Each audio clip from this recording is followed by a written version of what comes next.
really got everybody back with us from a week ago. There isn't anybody. Abby's been practicing all week. He's cleared 100% to go. He's been with us from Tuesday forward.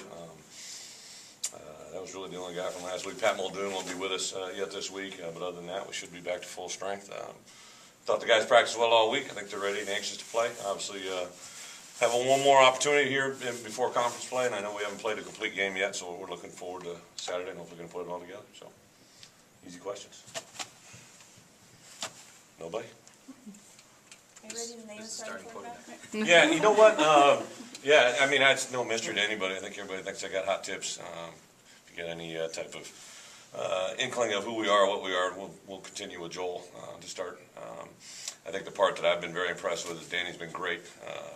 Probably practiced as hard as anybody on Tuesday and Wednesday, so I was very, very excited to see that. Kurt's also popped in there and did some really good things. You know, I think every one of them, like I said during fall camp to where we are today, all three of them could play, hopefully winning football, and they might all three get a shot. What was the primary reason to giving Joel the nod this week? Giving Joel a nod? You know, when we went with him at halftime, the number one thing was ball security.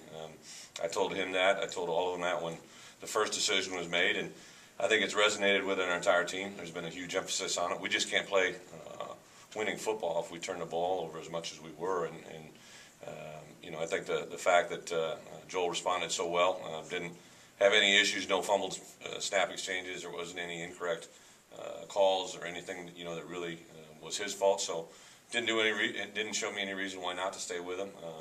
I think that our guys responded. The thing I loved at halftime when I said that we were going to make a move, no one batted an eye. I mean, everybody just jumped in full speed ahead. No one said one thing.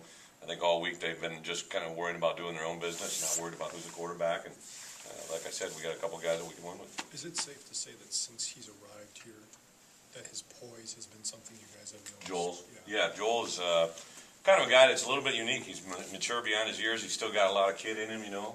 I think when you see him, he's got some innocence. Just the way he kind of handles everything. He really has a lot of fun.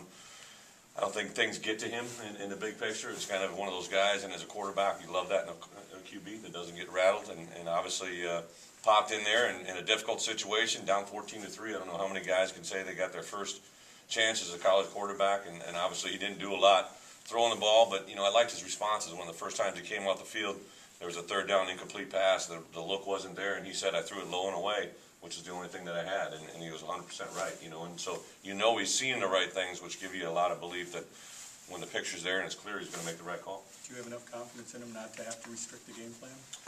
Without a doubt. We didn't restrict the game plan last week because Joel was in there. We restricted the game plan because, A, the situation, but also Joel wasn't the guy all week. You know, he was in a backup role. One thing that you could kind of make sure that, you know, he's had full reps this week. He's had full opportunity to see the game plans, had a full week to know that he's known since Monday, I guess, moving forward, that he was going to be the guy. I just think, you know, from a head coaching perspective, it's better for me to make sure I limit the guys in certain situations to deal with the media having to come in. Actually, when I told Joel I was going to make him see the Monday, he kind of was relieved because he could just worry about prepping and moving himself forward. Do you think this is a long-term move?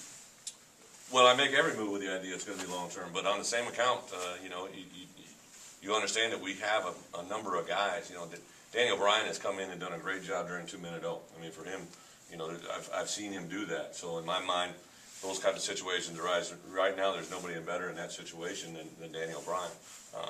I think, you know, Kurt and what he brings to the table in certain situations gets you excited about him as a player. And then obviously Joel just, you know, has a wide range of being able to do all of it. You had mentioned on Monday, I think when we talked to you, that you wanted to see some competition at the right guard spot.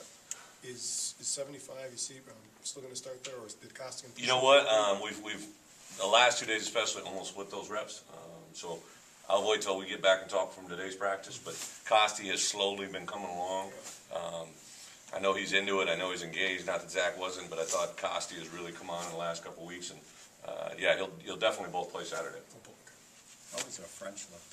You know what? What's your level of concern with him? I will say this. Kyle, when he has a bad kick, usually the next one's bad. You know, so we have to be able to monitor that as coaches and put our guy in a situation. I do think that it's fair to say Jack Russell will kick a ball this week, whether it's going to be kickoff, PAT field goal, we're gonna get him involved. He's looked good all the last couple of weeks, and has looked really good. Today, he was 4 for 4 on all 4 opportunities. The last one was from 52, so I think he's continued to impress us. Is it a mechanical thing with Kyle or a mental thing? Well, the first one was from the right hash. He just kind of, brought his leg through.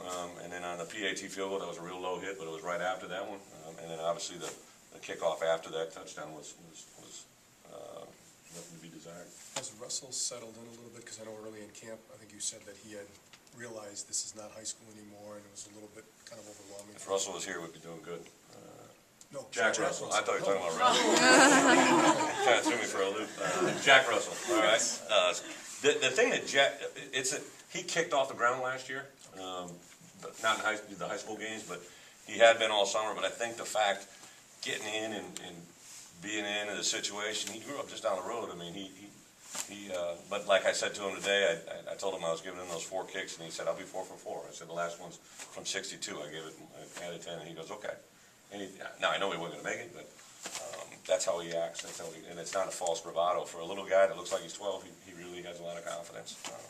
He's a fun kid to watch. All good? Thanks, Brett.